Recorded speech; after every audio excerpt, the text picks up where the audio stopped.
fait de constater à temps certains problèmes qui se sont posés et qu'il faut donc resserrer, et certains problèmes aussi liés à la coordination des partenaires, parce que nous avons près de 12 partenaires sur ce projet et ce n'est pas aisé de coordonner 12 bailleurs de fonds sur un seul projet. Et donc toutes ces questions-là ont trouvé des réponses extrêmement positives, et je crois que véritablement cette fois-ci nous sommes vraiment très clairement armés pour que ce projet-là puisse véritablement reprendre dans les meilleures conditions possibles et dans les meilleurs délais. Voilà pour Vienne. Kandaji, un vieux rêve, va enfin connaître une véritable faisabilité. Les travaux préparatoires, vous l'avez entendu, doivent débuter le mois prochain. Le génie civil et l'équipement en juillet 2014, la centrale hydroélectrique en octobre 2014, la déviation de la route en janvier 2015, la réinstallation de la deuxième vague en janvier 2015 aussi. En principe, si Dieu nous prête longue vie, Kandaji sera opérationnel en décembre 2017. Comme annoncé, je reçois sur ce plateau le représentant résident de la Banque mondiale au Niger, Nestor Kofi, avec qui on va parler des 50 ans de partenariat entre la Banque mondiale et le Niger. Monsieur le représentant, bonsoir. Bonsoir, monsieur. Quel bilan retenir de ce partenariat déjà vu de 50 ans? Merci beaucoup de me recevoir ce soir sur votre plateau. Je dois avouer que notre institution est très heureuse de ce partenariat qui dure déjà un demi-siècle. Et pour nous, ce bilan est un bilan positif. Positif en ce sens qu'en l'espace d'un demi-siècle, nous avons pu accompagner le Niger quasiment depuis son indépendance à la transformation de sa société. Et nous sommes aujourd'hui, 50 ans après, dans une période qu'on pourrait dire de célébration, même si des défis existent, mais force est de constater que nous avons pu travailler assidûment avec nos partenaires pour arriver aujourd'hui à là où nous sommes pour le pays. Monsieur le représentant, il faut le dire, la Banque mondiale fait partie des institutions vues jusqu'à un certain moment comme étant des institutions imposant leur dictat au gouvernement. Alors qu'en est-il les préjugés d'émerger, monsieur le représentant? Oui, notre institution est une institution de développement, c'est une institution qui a vocation à la réduction de la pauvreté, quelle qu'elle soit, dans tous les 4 coins du monde. Et le Niger, en tant que pays en développement au niveau de l'Afrique, est intimement concerné et bénéficie des appuis de la Banque mondiale, donc comme on l'a dit depuis 1963. C'est vrai qu'au cours de l'histoire, nous avons connu beaucoup d'expériences, pas seulement avec le Niger, mais en tant qu'institution de développement, dans nos relations avec nos partenaires, et en particulier les pays. Et dans ces relations, il y a eu des périodes de haut et de bas. Et donc, ce qui importe, c'est les leçons que nous tirons de toutes ces expériences. Monsieur le représentant, quelles sont les activités prévues pour la célébration de ces 50 ans de partenariat? Alors, nous avons un programme assez riche. Nous avons placé ce cinquantenaire sous l'angle d'une célébration symbolique. Nous limitons donc ce qui pourrait prétendre à de l'ostentatoire. Et donc, nous avons envisagé une journée que nous appelons une journée de portes ouvertes. En vérité, notre institution, c'est vrai qu'elle est connue à l'échelle planétaire, mais lorsque on arrive à l'échelle relationnelle et individuelle, très peu savent véritablement ce que nous faisons et comment nous intervenons. Donc, ce déficit de communication, nous voulons justement, à travers cette table ronde, donner l'opportunité à la population nigérienne, le grand public surtout, de nous approcher, de venir dans nos locaux, d'échanger avec nos cadres, de voir comment nous travaillons et de poser toutes les questions pour que nous puissions leur donner des réponses directes. Et pour nous, cela est très important parce que la Banque mondiale se veut la banque de développement et nos efforts sont axés pour la réduction de la pauvreté. Donc ce qui nous importe, c'est le grand public. Le public qui véritablement a besoin de l'appui des institutions de développement comme les nôtres. Votre mot de fin, monsieur le représentant? Je voudrais vous remercier encore une fois et surtout inviter le grand public à venir se joindre à nous demain à partir de 10h.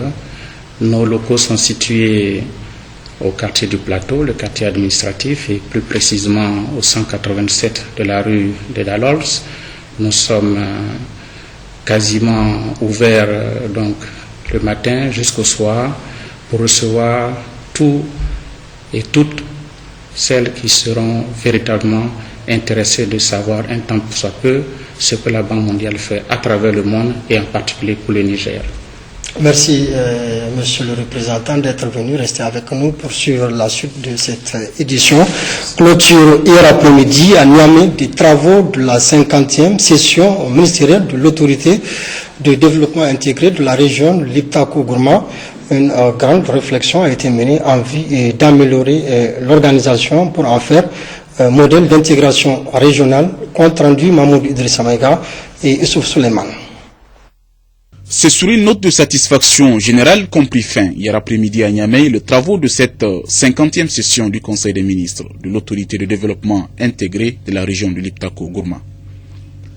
Plusieurs rapports d'activité ont été examinés et adoptés. Des réflexions ont été menées en vue d'améliorer le cadre institutionnel de l'organisation et des mesures ont été prises en vue de réaliser les projets et programmes de développement commun et matérialiser de ces faits les ambitions des chefs d'État et de gouvernement des pays membres de l'organisation.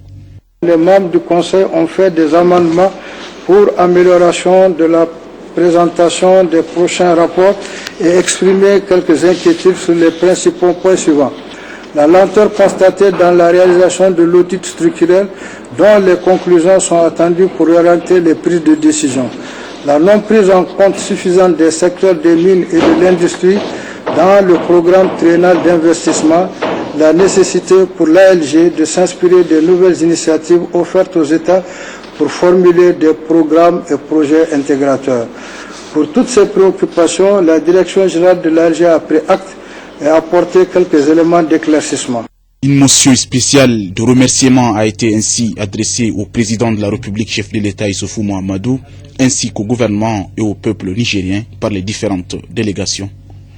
Burkina Faso, de la République du Mali et les représentants des organisations intergouvernementales présents à la 50e session ordinaire du Conseil des ministres de l'autorité pour le développement intégré de Liptako-Gourma, tenue le 14 décembre 2013 à Niamey, en République du Niger, adressent leurs sincères remerciements à son Excellence M. Issoufou Mahamadou, président de la République du Niger, au gouvernement et au peuple nigérien pour l'accueil très chaleureux et fraternel qui leur a été réservé lors de leur séjour au Niger. Le ministre d'État Amadou Boubacar Sissé, président en exercice du Conseil des ministres, a félicité le Conseil et les experts pour les travaux abattus au cours de cette session ministérielle.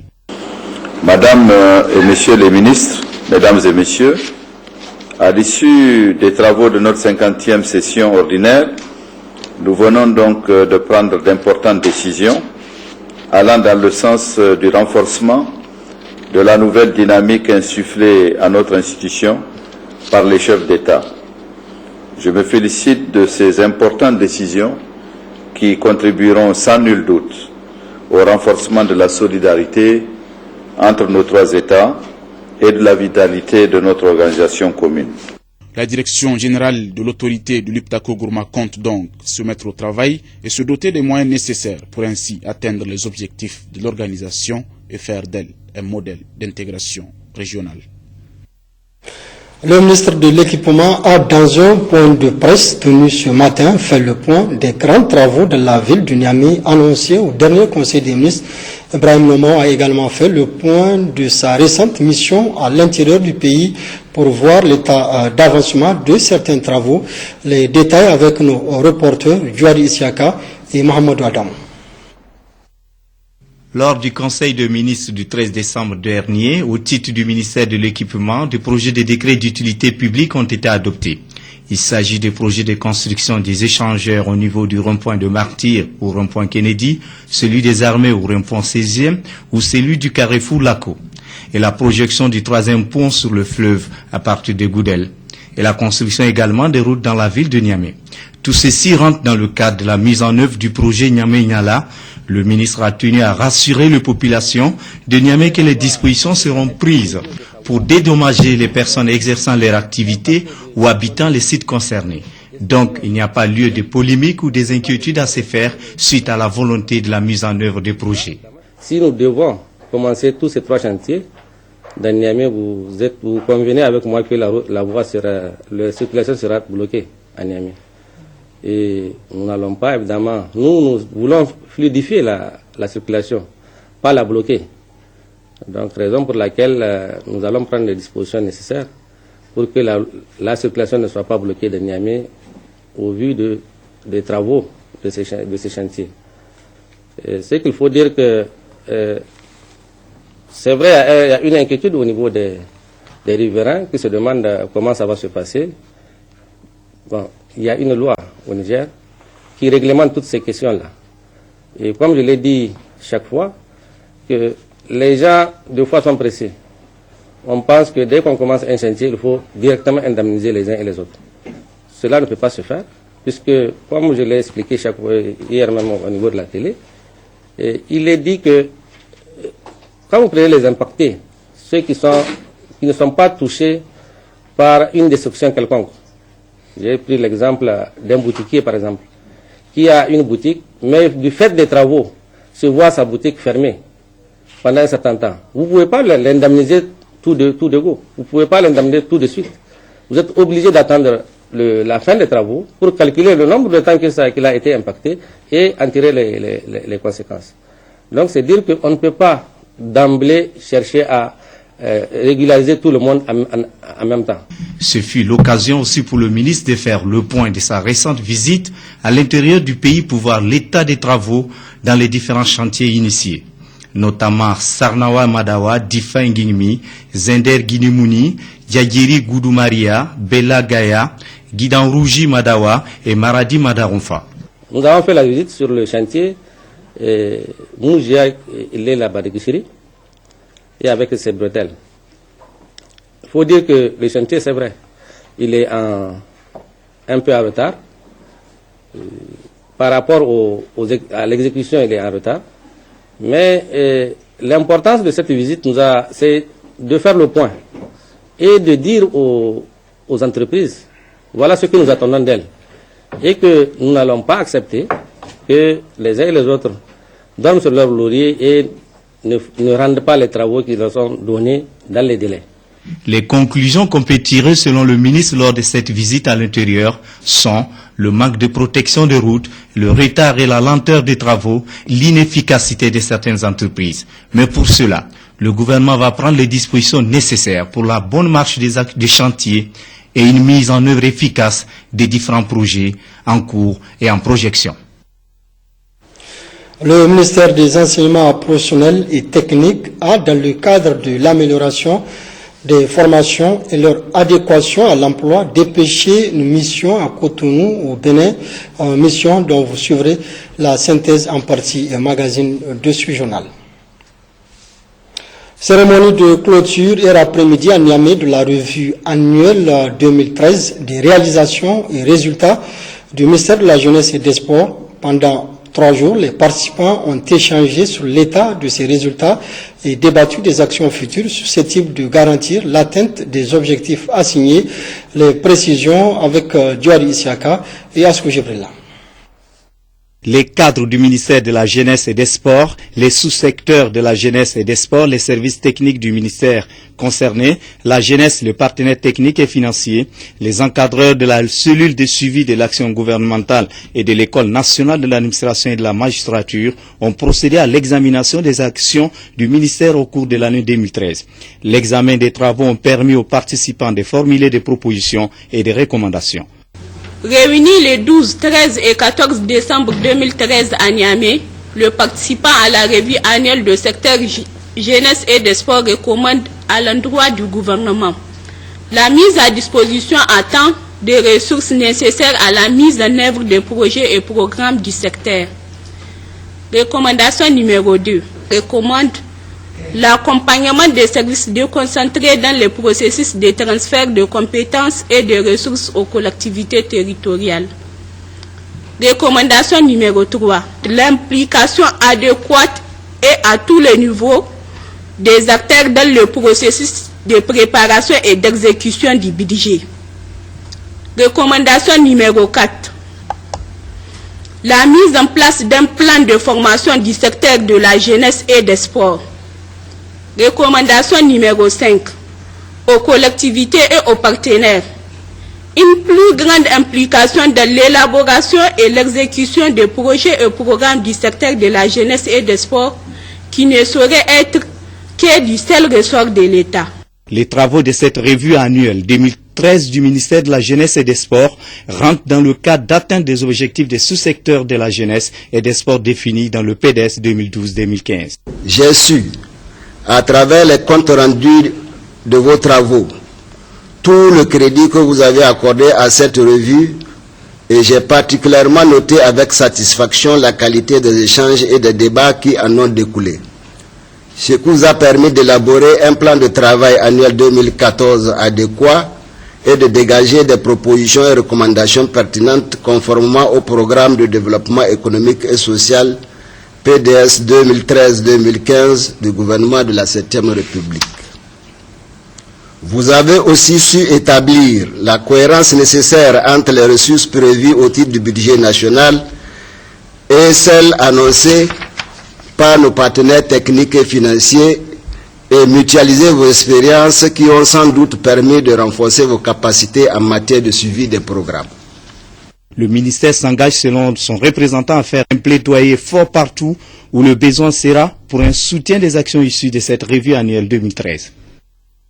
Cérémonie de réception hier à l'hôtel de ville de Maradi d'un camion don du conseil de ville à la 61e compagnie des sapeurs-pompiers de Maradi. C'était sous la présidence du gouverneur de la région Amadou Babale, compte rendu Sanoussi Garba et Moussa Jariri. D'une valeur de 16 millions de francs CFA et d'une capacité de 1000 litres pour un équipage de 5 personnes, ce camion de marque Renault a été offert à la région par le conseil de ville de Maradi pour renforcer la capacité opérationnelle de la 61e compagnie des sapeurs-pompiers. Ce don intervient à un moment où cette unité d'intervention rapide est de plus en plus sollicitée par la population de la ville de Maradi, voire de la région tout entière. Ces derniers temps, faut-il le souligner, l'on observe une recrudescence. L'intersectoriel de lutte contre le sida a initié des séances de sensibilisation et de dépistage du VIH. C'est dans ce cadre qu'elle s'est rendue hier samedi à la prison civile de Niamey. Reportage Diori Isiaka et Mohamed Adam. Toujours dans la dynamique du slogan « Zéro décès dû aux IST VIH-Sida, zéro nouvelle infection, zéro stigmatisation » que la coordinatrice de la lutte contre le VIH-Sida et sa délégation se sont retrouvés face aux détenus de la prison civile de Niamey. Cibles vulnérables et exposés et surtout pas informés sur les conséquences des maladies sexuellement transmissibles, leur mode de contamination et surtout comment les éviter. Ce groupe constitue un foyer de propagation du VIH. Après celui des professionnels de sexe, avec une prévalence de 19,13% au niveau de la région de Niamey, ce groupe de détenus est en interaction avec ces dernières. Cela revient à dire que des interventions ciblées doivent être menées au niveau de ce groupe considéré comme prioritaire. C'est dans ce cadre que la Coordination nationale de lutte contre le sida a initié une étude complémentaire qui va permettre de comprendre les raisons pour lesquelles la séroprévalence est élevée au sein de ce groupe. Cette étude permettra à la SILS d'intervenir dans ce groupe afin de pouvoir réduire les nouvelles infections et également en vue d'une prise en charge précoce et correcte pour ceux qui sont infectés. Mesdames et messieurs, afin d'être au rendez-vous de 2015, nous devrons prioriser nos interventions conformément à notre plan stratégique national de lutte contre les IST VIH-Sida 2013-2017. Et pour cela, nous devons compter sur le leadership et l'engagement de nos autorités tant au niveau national que régional, l'accompagnement de nos partenaires techniques et financiers afin de pouvoir renverser la tendance de l'épidémie. Des animateurs ont passé en revue toutes les différentes sortes de maladies dues aux IST VIH-Sida, comment les éviter et comment les traiter. Ils ont sensibilisé les détenus sur la nécessité de s'abstenir de tout comportement à risque. Une séance de dépistage volontaire a été initiée à cette occasion pour les détenus. L'ONG Centrafrica Ubota Niger, en partenariat avec la Direction générale de l'État civil et des réfugiés, a organisé un atelier sur la promotion du droit à l'État civil des enfants et communautés dans le département de Myria, région de Zender, compte rendu. Organisé par le regroupement des ONG et associations du secteur de la santé du Niger, le Protexo et les réseaux nigériens de suivi et évaluation avec l'appui financier du PASOK 2, cet atelier qui durera 3 jours et qui regroupe une cinquantaine de personnes issues des services techniques, des élus locaux et de la société civile, cadre parfaitement avec la vision du gouvernement qui a toujours privilégié la méthode participative, comme ce fut le cas au cours des groupes thématiques de l'élaboration du PDS, de l'initiative 3e et de la politique nationale de protection sociale. Ces participants qui sont également des acteurs de la mise en œuvre du PDS, cadre fédérateur de toutes nos politiques de développement, verront durant les 3 jours que durera l'atelier leur capacité renforcée sur les questions touchant les populations en général et la lutte contre la pauvreté et l'insécurité alimentaire en particulier, quand on sait surtout que notre pays du Niger est confronté depuis plus de 3 décennies à des conditions climatiques difficiles, cause des sécheresses récurrentes alternées avec des inondations, avec tantôt des situations d'urgence extrêmes, tantôt d'importants déficits céréaliers. Cette série ininterrompue d'événements malheureux, dira le secrétaire général adjoint de la région Issa Moussa, qui présidait la cérémonie, a comme entre autres conséquences l'aggravation de la pauvreté au niveau d'une grande partie de nos populations rurales, les mettant dans l'incapacité financière d'avoir accès aux produits vivriers de base de qualité. Et se conscient de ce danger que représente cette situation, devait-il poursuivre, les plus hautes autorités de la 7e République ont initié des actions d'urgence à même de créer les conditions de la nécessaire inversion de cette tendance. L'initiative 3e, le plan de développement économique et social, la politique nationale de protection sociale, conçue méthodiquement, suivie sous la conduite de son Excellence Issoufou Mahamadou, président de la République, chef de l'État, sont des outils importants dans la mise en œuvre satisfaisante, permettra incontestablement de rendre aux Nigériens et aux Nigériennes leur dignité. Avant d'adresser ses remerciements aux initiateurs de cet atelier et les PASOK 2 bailleurs de fonds, Issa Moussa a exhorté l'assistance à une participation active avec toute l'attention requise, surtout pour une meilleure internalisation du PDS, qui est le seul cadre fédérateur pour la mise en œuvre des projets et programmes de développement au Niger. Clôture hier après-midi au Palais des Congrès du Niamey de l'atelier sur la gestion durable des systèmes d'alimentation en eau potable en milieu rural par l'utilisation des nouvelles techniques de l'information, de la communication. C'est le secrétaire général du ministère de l'Hydraulique qui a présidé la cérémonie, compte rendu Abdourazak Amadou et Youssouf Suleiman. 2 jours durant, les participants à cet atelier sur la gestion durable des systèmes d'alimentation en eau potable en milieu rural par l'utilisation des nouvelles technologies de l'information et de la communication se sont penchés sur les thématiques à travers des discussions franches, des analyses critiques et objectives sur le bilan de la mise en œuvre de l'opération pilote de l'utilisation des INTIC dans la gestion des systèmes d'AEP dans la région de Tawa. D'importantes recommandations ont été formulées. Mettre en place un contrat de performance de gestion des systèmes d'AEP en milieu rural. Étudier les possibilités d'une réduction du tarif de l'eau en milieu rural. Appliquer de manière efficace les dispositions contractuelles relatives à la sécurisation des fonds de renouvellement et d'extension. Dans la perspective de la mise à l'échelle de l'opération pilote, prendre en compte dans la plateforme MOATA des frais inhérents au service communal eau et assainissement et ceux relatifs au fonds de renouvellement et d'extension et adopter le format des rapports à celui du guide SPE. Revoir les missions de la structure d'appui conseil suite à la mise en œuvre de l'opération pilote. Élargir la diversification de l'accès au réseau de téléphonie mobile. Développer les fonctions de coaching et d'accompagnement des acteurs à l'utilisation de la plateforme. Améliorer la maîtrise du patrimoine et son état. Assurer la prise en charge par l'État du référencement du patrimoine. Favoriser l'émergence des opérateurs pour la maintenance. Impliquer davantage les banques pour le financement des systèmes. Prévoir dans les DAO les plans de recollement numérisés et géoréférencés au système de géolocalisation nationale.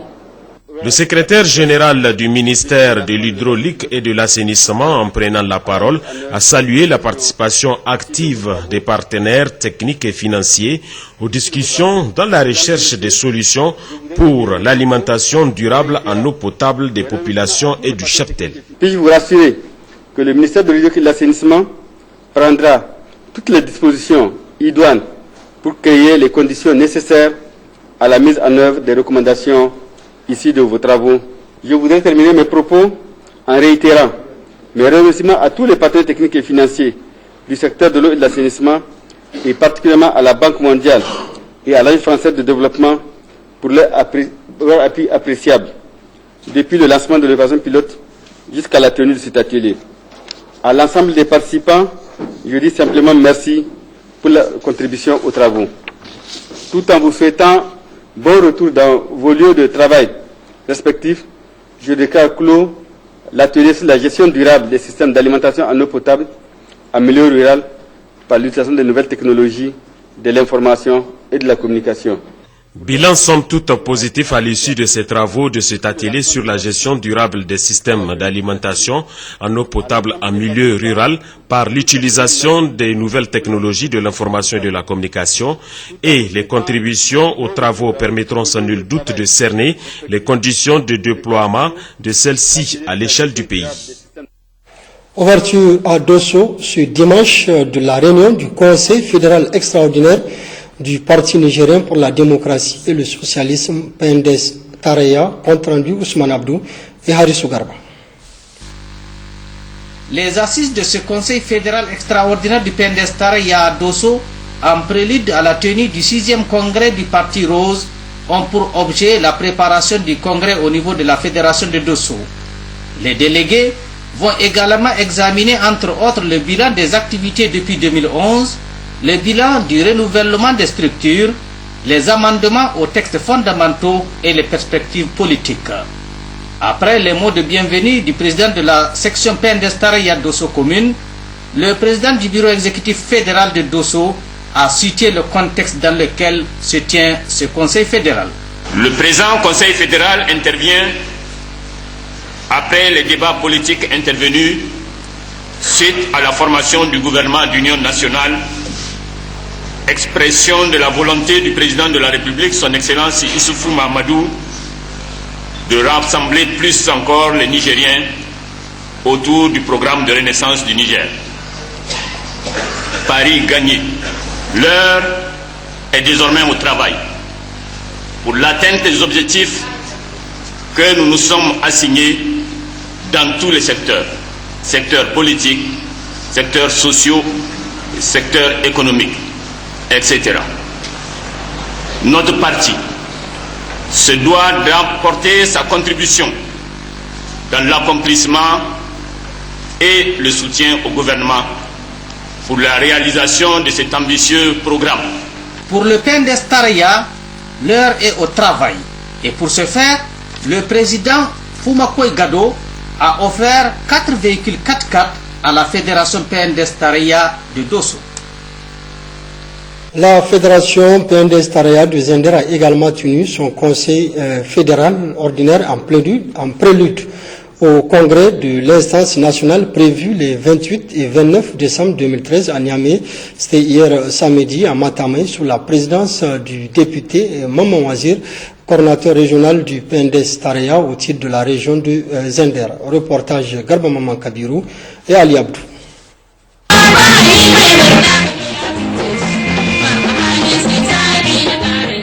Cet événement qui a réuni à Matamé ce samedi les militants de la fédération PNDS de Zender est en somme majeur, en ce sens qu'il porte une marque politique particulière quand le Conseil fédéral, il est important de le préciser, est la plus haute instance de la fédération.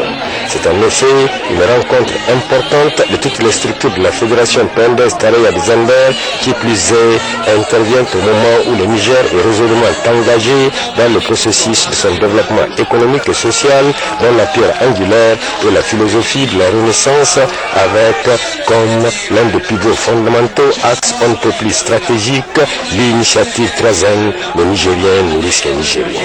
Il aussi devait indiquer en substance que le président du bureau exécutif fédéral, PNDS Taraya de Zander, à la cérémonie officielle d'ouverture des travaux, le PNDS Taraya, après un peu plus de 2 ans d'exercice du pouvoir, est parvenu à fédérer les convictions politiques des uns et des autres et aussi à donner les épreuves illustrant qu'il est porteur de l'idéal auquel aspire le peuple nigérien dans son ensemble.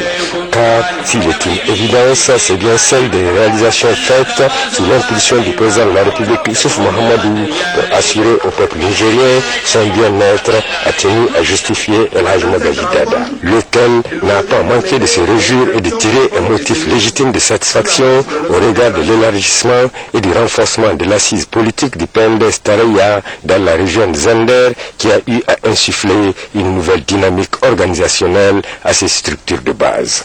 En ouvrant les assises, le coordonnateur régional du PNDS Taraya au titre de la région de Zander a de prime abord salué le bureau exécutif fédéral qui, en un an de fonction, a un bilan étoffé et loin d'être léthargique, il s'est efforcé de faire le tour de toutes les sections.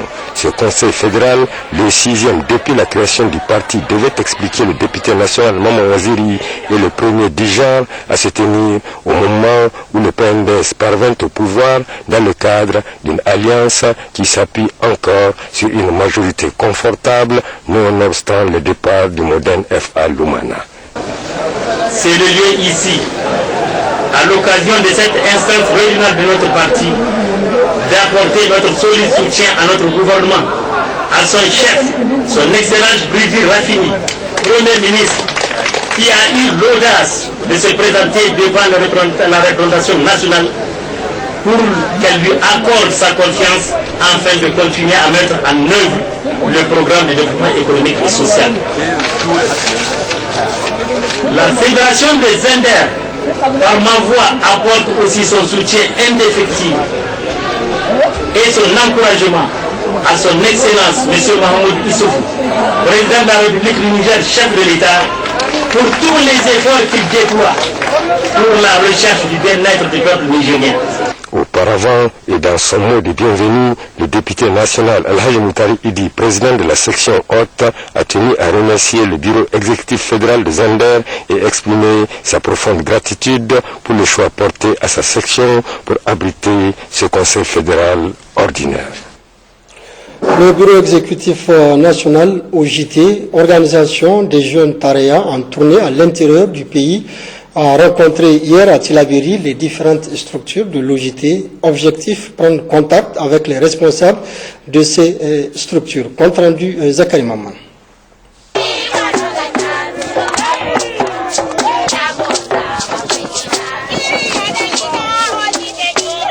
La région de Tillabéri, dernière étape de la tournée du bureau exécutif national de l'OJT, l'organisation des jeunes Taraya, a réservé un accueil empreint de chaleur au président national OJT et sa délégation.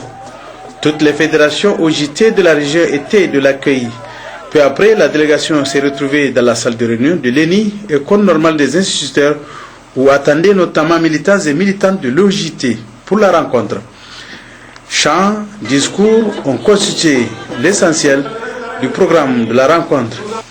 Une rencontre initiée afin de permettre au bureau exécutif national OJT de prendre contact avec les responsables des structures au niveau fédéral et local. Dans son adresse et peu après les mots de bienvenue du président du bureau communal de Tillabéri, le président du bureau exécutif fédéral de l'OJT Tillabéri a indiqué que l'engagement de l'OJT Tillabéri sera poursuivi afin de faire émerger la jeunesse pour son épanouissement à travers le programme de renaissance du Niger. Pour que cela soit, a souligné M. Ayouba Seydou Anza, et par une grande mobilisation, la jeunesse prendra part à toutes les actions, ainsi soutenir et accompagner les autorités de la 7e République. Aussi, la jeunesse participera au débat politique, rencontrer les jeunes de la région, échanger avec eux pour leur faire connaître les idéaux et la vision du parti à travers des formations. Procédant quant à lui à l'ouverture de la rencontre, le président du bureau exécutif national OJT, il a dans son intervention rappelé qu'outre la prise de contact au cours de cette rencontre, Il s'agit d'échanger avec les différentes structures de l'OJT sur la vie du parti et la situation sociopolitique en général.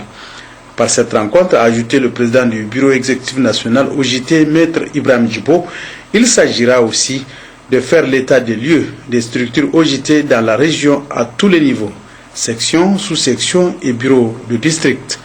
Et comme on peut aisément le constater, cette rencontre participe de la mobilisation de la jeunesse qui constitue les militants et militantes de l'OJT autour du président de la République, chef de l'État, son Excellence Issoufou Mahamadou, et du chef du gouvernement, Premier ministre, son Excellence Brigitte Raffini, en vue d'assurer la mise en œuvre effective du programme de renaissance. Retenez enfin que cette tournée du Bureau exécutif national OJT s'inscrit dans la droite ligne de l'exécution du plan d'action pour le mandat 2012-2016 du BEN OJT, issu du deuxième congrès ordinaire de l'organisation. L'Union nationale pour la démocratie et la République, UNDR Ndaga, elle célèbre aujourd'hui son baptême, cérémonie au cours de laquelle son président a livré une déclaration relative à la situation sociopolitique de notre pays et apporte son soutien au président de la République, la teneur avec Abdul Karim Amadou Sambo, président du dit parti. Aujourd'hui, 15 décembre 2013, par la grâce de Dieu, nous célébrons ensemble, dans la joie et l'allégresse, le baptême de notre parti politique dénommé Union nationale pour la démocratie et la République, UNDR Ndaga. L'UNDR Ndaga est un parti à vocation nationaliste, proche de feu le général Séni Kountché, à la mémoire duquel je vous demande d'observer une minute de silence, que Dieu l'accueille dans son paradis éternel. L'Union nationale pour la démocratie et la République, UNDR Ndaga, les démocrates patriotes nigériens, décident de créer un parti politique dénommé UNDR Ndaga. L'UNDR Ndaga reste solidaire des engagements pris par le chef de l'État, son Excellence Issoufou Mahamadou, et s'engage à lui apporter tout le soutien dont il aura besoin dans l'accomplissement de sa mission au service des Nigériens. L'UNDR souscrit aux droits et libertés tels que définis dans la Déclaration universelle des droits de l'homme, la Charte africaine des droits de l'homme et des peuples et de la Constitution de la République du Niger. Dieu bénisse le Niger, Dieu bénisse l'UNDR Ndaga, je vous remercie.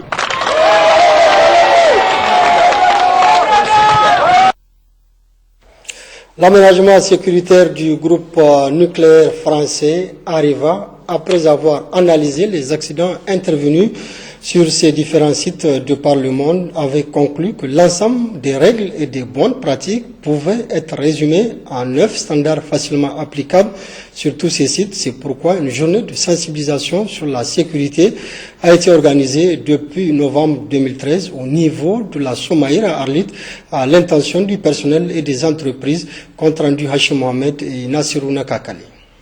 Rappelons d'abord que la Somaïr, société anonyme de droit français et nigérien, exerce ses activités minières depuis plus de 40 ans au Niger, en Afrique de l'Ouest et dans la partie septentrionale du pays, plus précisément dans la région d'Agadez et dans le département d'Arlit. Avec un personnel constitué aujourd'hui de 99% des Nigériens, la Somaïr emploie plus de 3000 travailleurs permanents et sous-traitants, plaçant ainsi cette société du groupe Areva au premier rang des employeurs privés du Niger.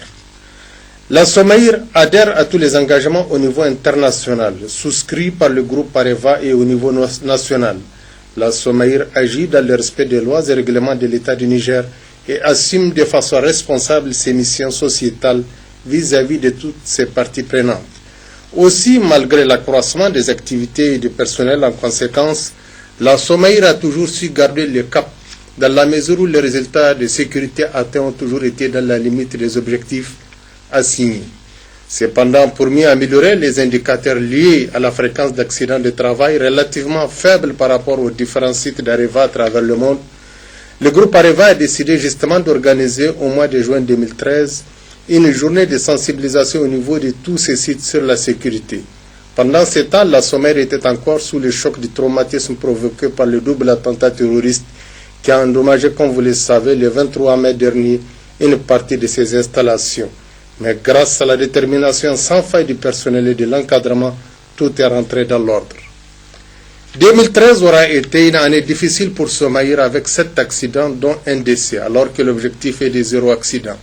À la date du 28 novembre 2013, Somaïr totalisait 209 jours de production sans accident et sans arrêt, à la grande satisfaction du personnel et du directeur des exploitations Somaïr, Ajira Salifou, qui, dans son allocution de bienvenue, développait toute la problématique de la sécurité devant les invités, tous rassemblés à l'occasion de cette journée.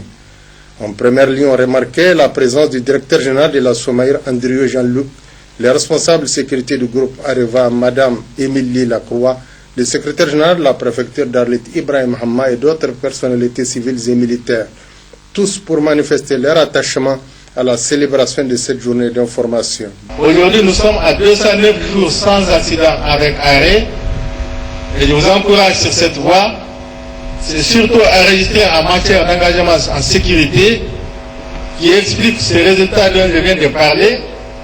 Et je vous dis bravo et surtout ne pas baisser les bras pour que d'ici la fin de l'année, nous soyons en phase avec tous nos objectifs. À la Somaïr, notre objectif et notre activité n'a aucun impact sur la sécurité de nos employés et la santé des populations riveraines. Nous avançons sûrement sur cette voie à travers de multiples projets qui sont déployés, des dispositifs et dispositions mis en place, la recherche régulière de la conformité réglementaire de nos activités et installations. Les résultats sont assez éloquents et nous continuons à les améliorer régulièrement dans le cadre de notre démarche de progrès continu. Au regard des résultats forts encourageants enregistrés par Somaïr en matière d'amélioration des conditions de sécurité, la directrice en charge de ce volet au niveau du groupe Areva a vivement encouragé l'encadrement et le personnel de poursuivre dans le même sens, avec comme ambition l'atteinte de l'objectif 0 accident. Émilie Lacroix. Vous avez placé la sécurité et la prévention au cœur des activités de reconstruction suite aux dramatiques attentats que vous avez connus, et ce fut un vrai succès. Notre seule et unique ambition est et reste l'atteinte du 0 accident. 0 accident mortel, bien sûr, c'est un prérequis. Tout autre résultat n'est pas acceptable. C'est pourquoi il faut rester mobilisé au quotidien. Et la réalisation de cette journée en est la preuve. Aujourd'hui, cette année, sur l'ensemble des sites du groupe Areva, partout dans le monde, une journée dédiée à la sécurité a été organisée dans le cadre du projet Safe Together, en sécurité tous ensemble. Notre engagement doit aller au-delà du simple respect des règles pour pouvoir vivre et travailler en sécurité. Pour le directeur général de la Somaïr, le but ultime de cette journée est de susciter la mobilisation de tous les acteurs à faire de la sécurité leur première responsabilité. Le groupe Areva s'emploie, a-t-il déclaré, à faire de cela une réalité au niveau de tous ces sites dans le monde. Andrieux Jean-Luc. Alors, pourquoi cette journée? Beaucoup de choses ont déjà été dites et je ne vais pas paraphraser ce qui a déjà été dit. Mais évidemment, le but pour nous, ici tous rassemblés, encadrement, personnel opérationnel, à la fois de Somaïr, à la fois de nos entreprises partenaires et sous-traitantes, nous sommes ici présents pour nous rappeler et pour nous inciter à véritablement avoir en nous cette responsabilité d'opérationnel qui est la première pour nous, cette responsabilité pour la sécurité qui est véritablement la première responsabilité d'opérationnel. Avant tout, ce qu'il faut, et c'est pour ça que nous sommes là aujourd'hui, c'est pour ça que à la fois nos élus et nous-mêmes sommes venus vous rencontrer aujourd'hui, soyons tous convaincus que l'accident est inacceptable. L'atteinte du 0 accident, c'est l'affaire de tous, c'est l'affaire de l'encadrement, c'est votre affaire à chacun, et chacun, encore une fois, doit assumer sa responsabilité par rapport à lui-même en pensant à sa famille. Quelles sont les règles et les pratiques contenues dans les 9 standards Areva? Élément de réponse avec Abdoulaye Hamidou, directeur qualité, sécurité, environnement, Somaïr. L'application donc de ces 9 standards pouvait améliorer considérablement donc, les résultats sur l'ensemble des sites. L'interdiction de consommer de l'alcool ou de la drogue, l'interdiction donc de fumer que dans des zones autorisées, l'utilisation donc des équipements de protection individuelle pour chaque personne entrant sur une zone déterminée, la formation à la sécurité sur son poste de travail pour tout nouvel arrivant, la ceinture donc de sécurité qui est donc obligatoire aussi bien pour le conducteur comme pour les passagers. Aucun câble donc ne doit traîner sur le sol et consacrer 5 minutes donc à la sécurité pour chaque réunion de travail. A noter que la cérémonie de lancement officiel de cette journée dédiée à la sécurité a été aussi marquée par la remise des prix aux agents Somaïr désignés employés du mois qui se sont distingués dans le respect des règles de sécurité sur leur poste de travail. Le directeur général de la Somaïr et les invités devaient ensuite visiter les stands érigés pour la circonstance. D'amples explications ont été données par les animateurs de ces stands en fonction de leur vocation.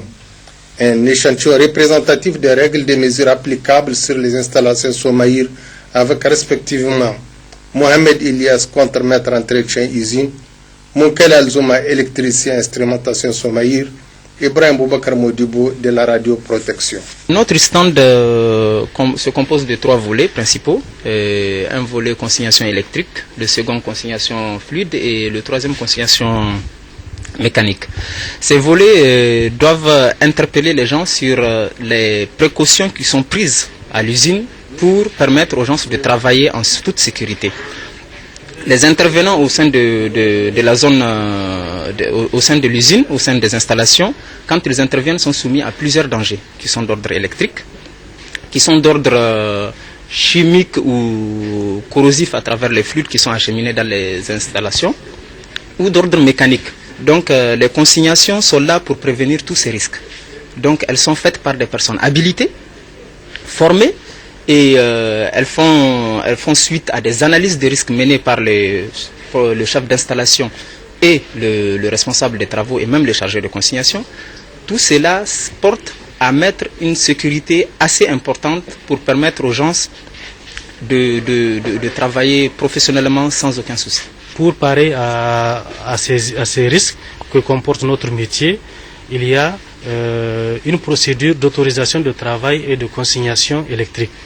Donc la consignation électrique, elle est faite par nos agents qui sont d'abord habilités, et pour qu'elles soient habilitées, ils ont suivi des formations en habilitation électrique, ils ont reçu des avis favorables et l'employeur les a désignés pour qu'ils soient chargés de consignation.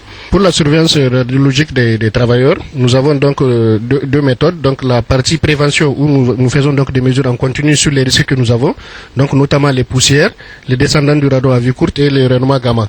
Et au niveau donc, ça c'est pour le contrôle quotidien pour les ambiances de travail. De l'autre côté, nous avons donc, comme vous pouvez le remarquer ici, donc nous avons des dosimètres ici qui sont passifs. Nous faisons une exposition mensuelle et à la fin du mois, on récupère le dosimètre et on fait une lecture pour savoir quelles sont les doses reçues par les travailleurs. Voilà donc les deux méthodes. Donc un suivi au quotidien et une dosimétrie mensuelle qu'on fait au niveau donc des travailleurs de la Somaïr. À noter que d'autres stades non moins importants ont été également visités par les invités, notamment les stands des sapeurs-pompiers où rien n'a été omis pour prévenir ou maîtriser les incendies lorsqu'ils interviennent, comme illustré par cette démonstration. Oui, comme on l'a dit, à la Somaïr, la sécurité d'abord, la sécurité toujours.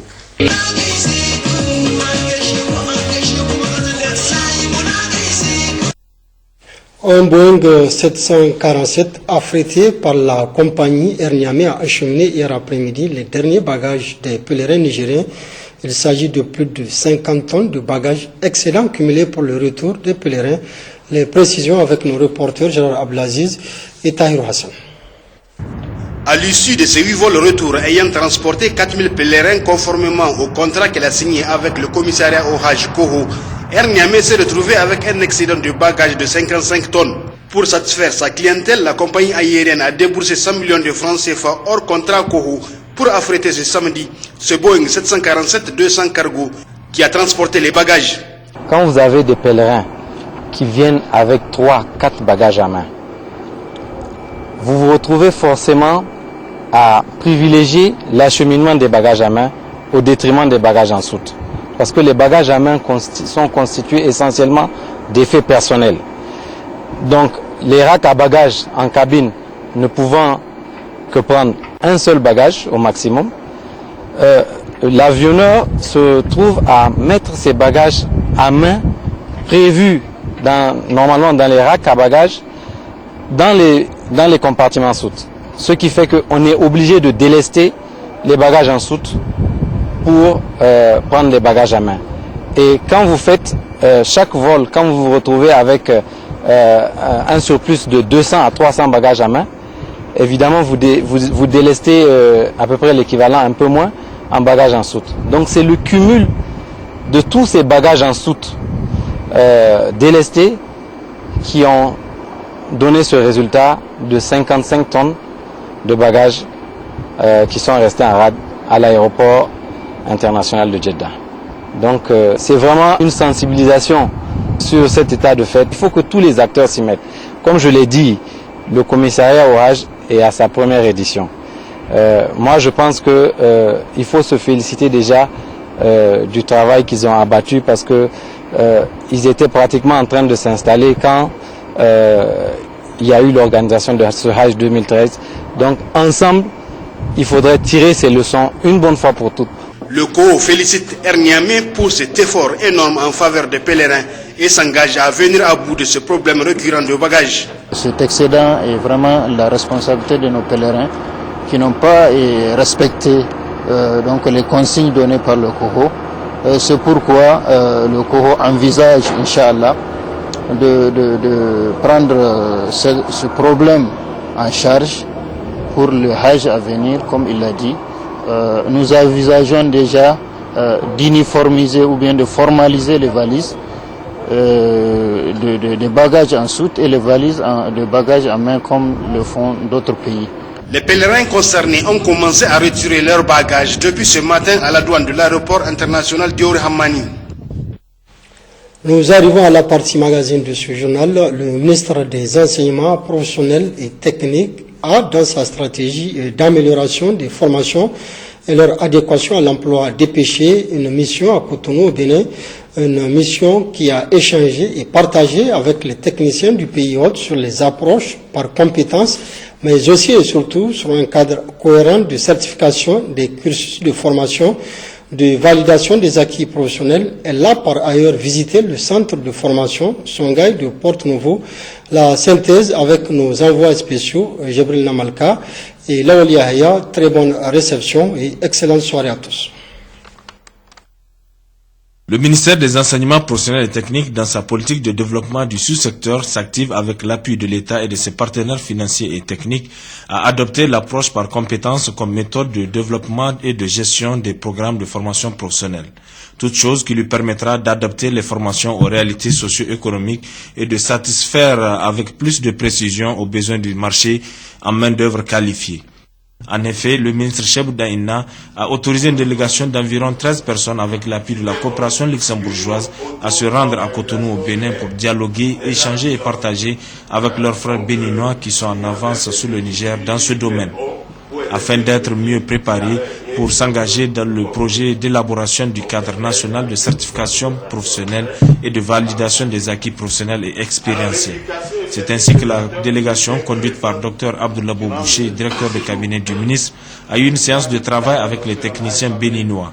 Des discussions qui ont porté, entre autres, sur le dispositif général au Bénin de la formation professionnelle, le niveau de mise en œuvre avec quels outils, l'état des lieux de l'apprentissage et de la formation professionnelle au Bénin. Des échanges très bénéfiques pour les membres de la délégation. Ce déplacement nous a permis de partager effectivement l'issue de différentes communications avec nos amis du Bénin. Et ce qui nous a permis de voir effectivement la démarche que nous avons voulu emprunter au Niger est sur la bonne voie. Cela va nous permettre de mieux organiser, de mieux restructurer l'apprentissage et pour valoriser effectivement les diplômes qui sont délivrés, et ça va également permettre aux différents lauréats de valoriser leur apprentissage en vue de partager et de s'insérer ou au Niger ou dans la sous-région. Par rapport à leur expérience, par rapport donc à un diplôme qu'ils ont créé, qu'ils ont appelé le CQP, donc qui est un diplôme délivré à des déscolarisés qui ont suivi une certaine formation. Et le CQM qui est délivré à des gens qui n'ont jamais été à l'école mais qui ont appris sur le tas par imitation auprès d'un maître artisan. Donc c'est cette expérience-là que nous sommes en train de partager actuellement. Nous sommes en train de discuter par rapport à ça, par rapport à la méthodologie qu'ils ont mise en place pour l'obtention donc de ces diplômes. C'est des grands chantiers qui nécessitent la mobilisation des uns et des autres, en particulier du secteur professionnel et nous. Et il était important pour nous de venir voir. Le Bénin a eu à expérimenter, a eu à faire une avancée par rapport à ces questions, voir ce que nous pouvons adopter du Bénin et prendre en compte aussi des difficultés que les Béninois ont rencontrées pour ne pas faire face à ces difficultés à terme. L'implication effective des acteurs publics, bien que récente, a été marquée par la création du cadre institutionnel et juridique. L'État béninois a beaucoup contribué au renforcement des capacités des formateurs, la dynamisation de la coopération du ministère avec les partenaires au développement, l'orientation de 30% des jeunes scolarisés vers la formation professionnelle. Nous avons tiré énormément les leçons des expériences en cours au Niger.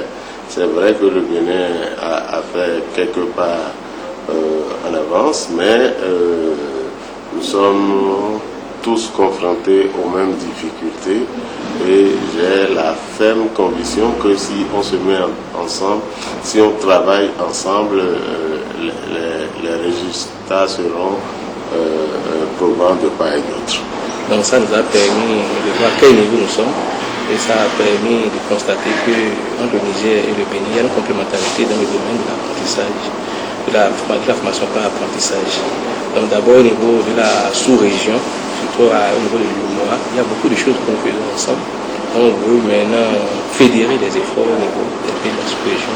C'est une continuité de ce que nos dirigeants veulent.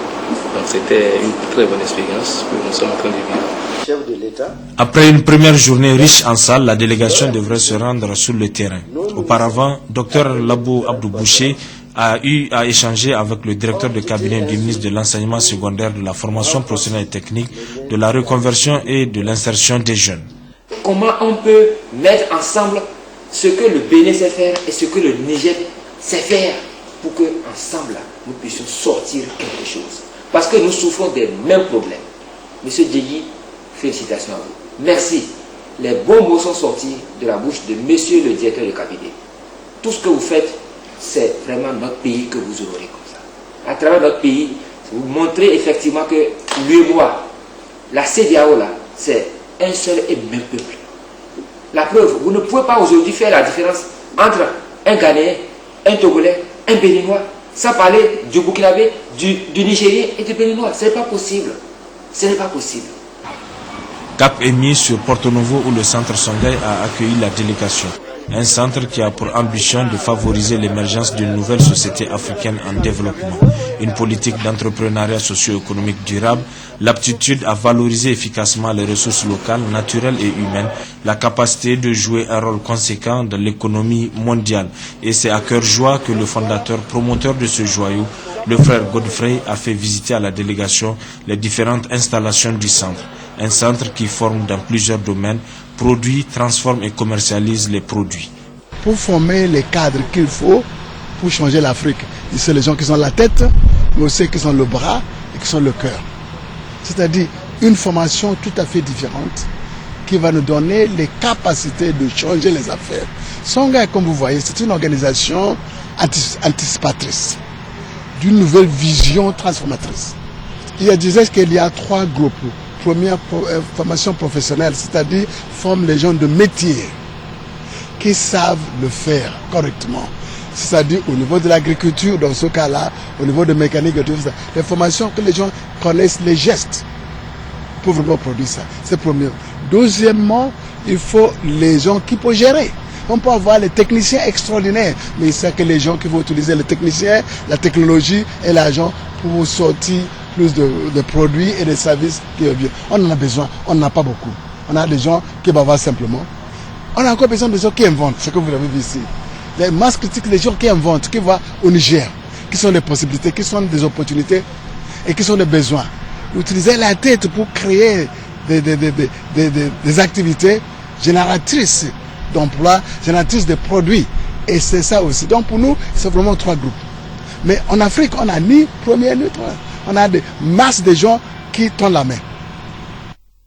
Au-delà de l'aspect formation professionnelle, Songhai est un modèle d'aménagement socio-économique durable pour le millénaire. Une ambition très appréciée au point de vue de la qualité des visiteurs et des prestations.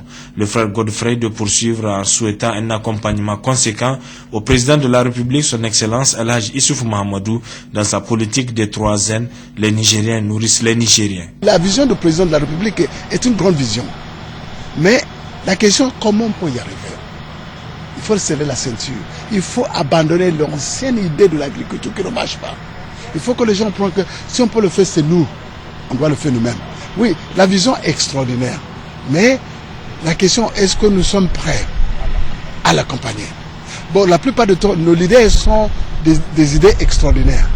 Mais véritablement, est-ce qu'il y a des gens derrière qui s'engagent au lieu avec la parole, au lieu avec tout ça? Donc pour moi, il faut vraiment qu'il y ait une masse derrière le président dans cette processus, dans cette lutte-là, pour faire du Niger un pays qui se nourrisse. Contrairement au centre Songhai de Porto Novo qui exploite 18